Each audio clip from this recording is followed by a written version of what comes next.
We're back here on TV18. Thanks for being with us. Grab another cup of coffee. You're going to want it for this next segment, which is brought to you by Hernando's Pizza and Pasta Pub. HernandosPizzaPub.com is their website. They have the greatest wings. I'm telling you, straight from my mouth, they have the greatest wings. So don't go there for just the pizza. The lasagna is great as well. But Hernando's right here in Winter Park. Go check them out. They're open for dinner daily. Merrit Linke is here, District 2 County Commissioner.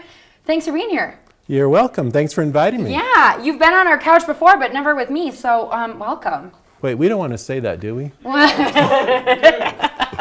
I introduce all my guests that way, Okay. so don't worry. There's All no right. weird connotation. All right. Tell me about yourself. Tell me about you grew up here and born and raised and. That is right. I am a fourth-generation Grand County native. My great-grandfather homesteaded here in 1883, and we still live on that original 160 acres. Wow. Although the ranch has changed in size and shape since then, it's grown.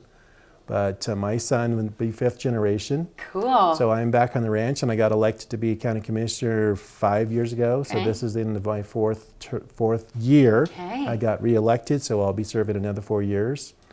I guess after the general election, I won the primary, but so I'm going to be continuing on with that. Check your name. Okay. Check my name in the box, and we'll be continuing on with that. Cool. So along the road there, I did teach science for 10 years.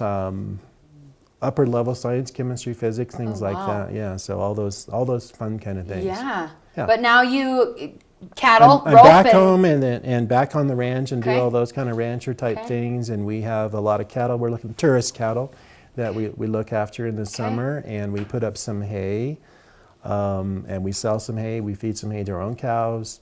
We also have a livestock feed distribution business. I kind of wholesale some feed that we bring in. Okay. That was part of what I was doing today. So there's lots of other kind of facets to what we do for outside of the county commissioner. What is tourist cattle? Tourist cattle is a term that I invented. Perfect. Cattle, yeah, we talk about tourists coming to Grand County. Yeah. These cattle that we take care of is kind of the same aspect. Okay. They come in May and they leave in October. Okay. What do they do? And they eat grass all summer, and we provide the fresh grass for them, and we provide water for them. We make sure they have water, and we put out a mineral supplement. We make sure they stay in the right pasture, and we facilitate their arrival. We facilitate their departure. Why do they need to come here for the summer? Because where they are at is probably a place where it's hot or Got they it. don't have grass. And Okay. cattle do really well in Grand County for the summer because cool temperatures, it stimulates them to eat. They gain, they look great, they put on they weight. leave. And these particular tourist cattle that I'm talking about are what we call replacement heifers. So they come bred. They are bred, and they are going to go into someone else's production cow herd. Okay. And they'll be mamas next spring. Wow. And they're going to leave soon? They'll leave this main batch that we have about 250 head. They're going to go out in October 1st. Okay. We'll ship them out. Wow. Yeah. Cattle. Does your son want to do that, or does he want to get the crap out of here? He does. He does want to do that. In fact, he's a junior at the University of Wyoming. Okay. And he is taking ag business. So he is learning lots about that, and he does like to do all those same things that we all do. That's awesome. He's great help. Yeah, I bet. And nice for you to have your son around every once in a while, right? It is. And I have 2 daughters also. Okay. And they're good help too, but one of them is in Montana, so she's not much help. The other one is in Rays, and she's a kindergarten teacher. Oh, very cool. Yeah. Very cool. And then you're just on your ranch, your big ranch. Yeah. Very cool. Tell me how you got into being a county commissioner. I'm tall and I hit my head a lot. That's one reason, possible explanation.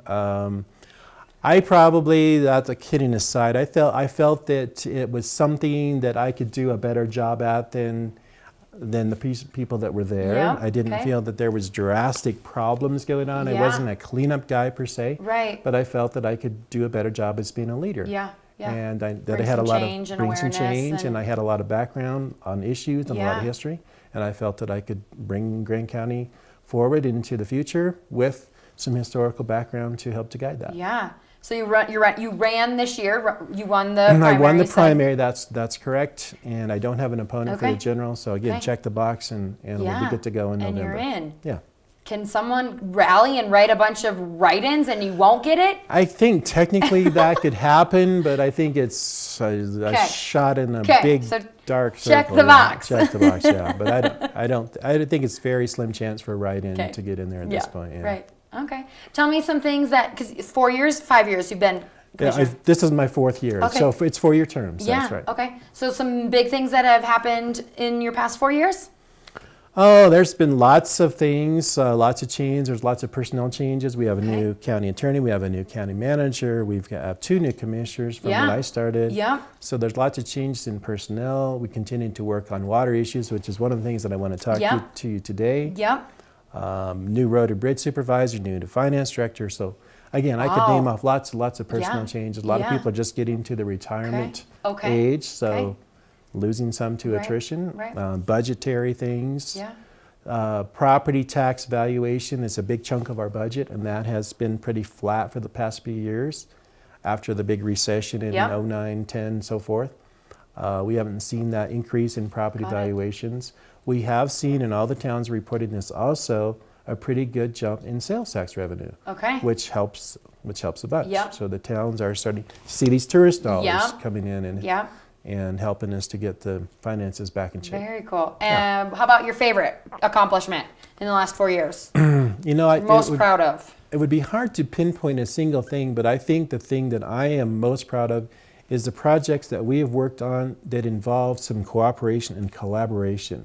And I could name several. One is the Gore Canyon Whitewater Park. That was a good example of different entities coming together to make a project that is hugely benefits, especially for the tourists. It's been very successful. The BLM reported their average daily visitors of 80,000 people, up 10,000 people from, or even more from, so it's huge. Another one, and I know that's somewhat controversial, the Highway 9 project. Again, countywide diverse support, but a great project in terms of one of the first of its kind in the state for wildlife overpasses, wildlife underpasses, and they've reduced those deer car collisions to almost zero. Good. Where before it was over 60 a year, and there's never a good outcome with those, and it's a hugely successful project. Lots of diverse countywide support for that. Good. So those kind of things, I think those are just 2 I could point to. Very good. The one that I want to pitch at you later is going to be another example of that. Okay, well, we're going to take a quick break. We're going to talk water when we come back with Merrit Linke. Again, go vote. In November, you can live anywhere in this county and vote for county commissioners. So go vote for Merrit, and our other county commissioners are up for re-election or new election as well. So do that in November. And we'll be back here on TV 18 talking about water and learning all about it. If you don't know anything about it, we're going to learn that and headwaters of Colorado River and some things to talk about right here on TV 18.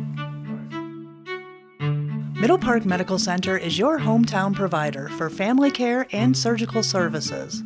We are committed to providing the best care for every person, mind, body, and spirit.